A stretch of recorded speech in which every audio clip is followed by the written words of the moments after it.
They were born as slaves, but became kings. Torn from their homes as children, trained to fight for empires that would never call them free, until they rose up and built one of their own. This is the story of the Mamluks, the slave warriors who took the throne. In the 13th century, Egypt and the Middle East stood at a crossroads. Powerful rulers needed an army they could trust, one bound not by bloodlines, but by obedience. So they bought young boys from the Turkic steppes and the Caucasus. Raised in barracks, trained in faith, discipline, and war, these boys became soldiers with nothing to lose and everything to prove. They were called Mamluks, meaning owned men. But history would soon learn that no one truly owns a warrior. Imagine this, a young boy, barely a teenager, already a master of the sword, the bow, and the horse. The Mamluk training was brutal and relentless. It forged a brotherhood of elite soldiers, fiercely loyal to each other and their masters. They weren't just muscle, they were strategists, scholars, and artists groomed for leadership. Their bond was their strength, a loyalty that trumped even family ties. This unique system created an unparalleled military force, the best the world had ever seen. The Mamluks were a living weapon, and the fate of empires rested on their shoulders. But a weapon this powerful is difficult to control, and soon it would turn on its own masters. The turning point came in 1250. The Ayyubid Sultan of Egypt died, leaving a power vacuum. The Mamluks, led by the brilliant general Aybak, saw their chance. They seized control, not as regents or advisors, but as the new masters of Egypt. Their first queen, Shajar al-Dur, a former slave herself, paved the way for this unprecedented rise. It was a revolution. For the first time, a military slave class had not just served an empire, they had become the empire. The Mamluk Sultanate was born, a dynasty forged in steel and ambition, ready to face the greatest threats of the age. Their reign was immediately tested.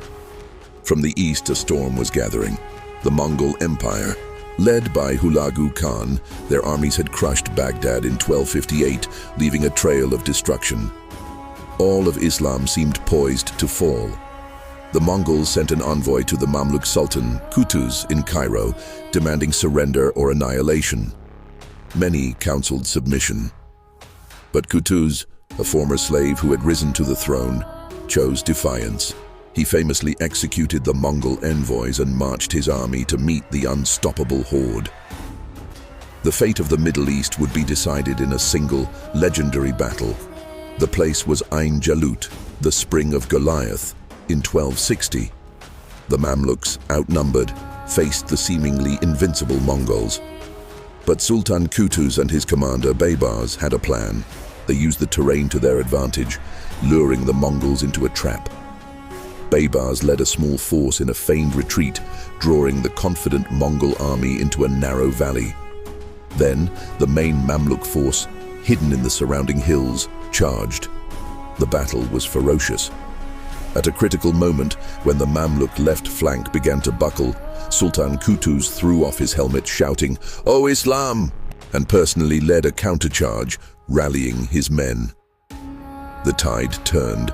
The Mongols, for the first time in their westward expansion, were decisively defeated.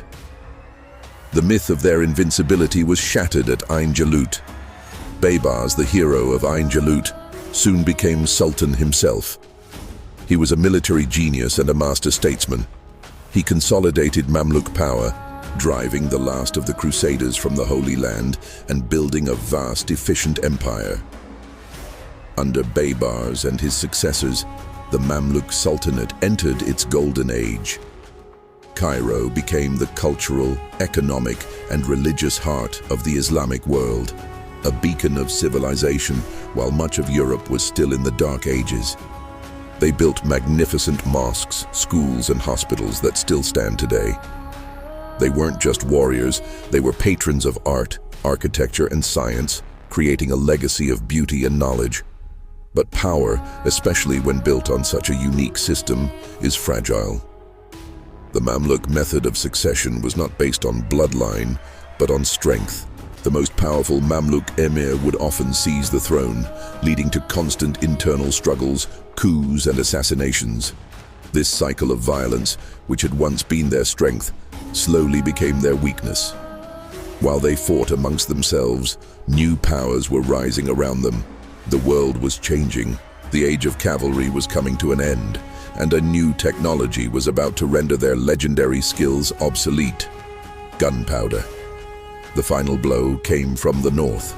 The Ottoman Empire, armed with cannons and muskets, had become the new superpower.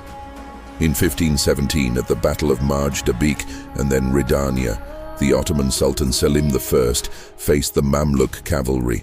The Mamluks charged with their usual bravery, but their swords and arrows were no match for Ottoman firearms. The once mighty slave warriors were mowed down. Their sultanate, which had ruled for over 250 years, was absorbed into the Ottoman Empire. The era of the Mamluks as sovereigns was over. Though their empire fell, the legacy of the Mamluks endured. They had saved the heart of the Islamic world from Mongol devastation, ended the Crusader presence in the Levant, and presided over a remarkable cultural renaissance. They proved that one's birth does not define one's destiny.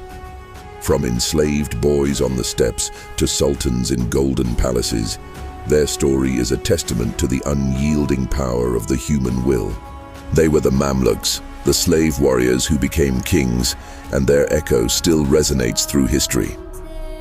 Thank you so much for joining us on this journey. If you found this story as fascinating as we did, please hit that like button, subscribe to Silent Warrior Studio, and ring the bell so you don't miss our next episode. Let us know in the comments which warrior culture you want to see us cover next. Until then, stay curious.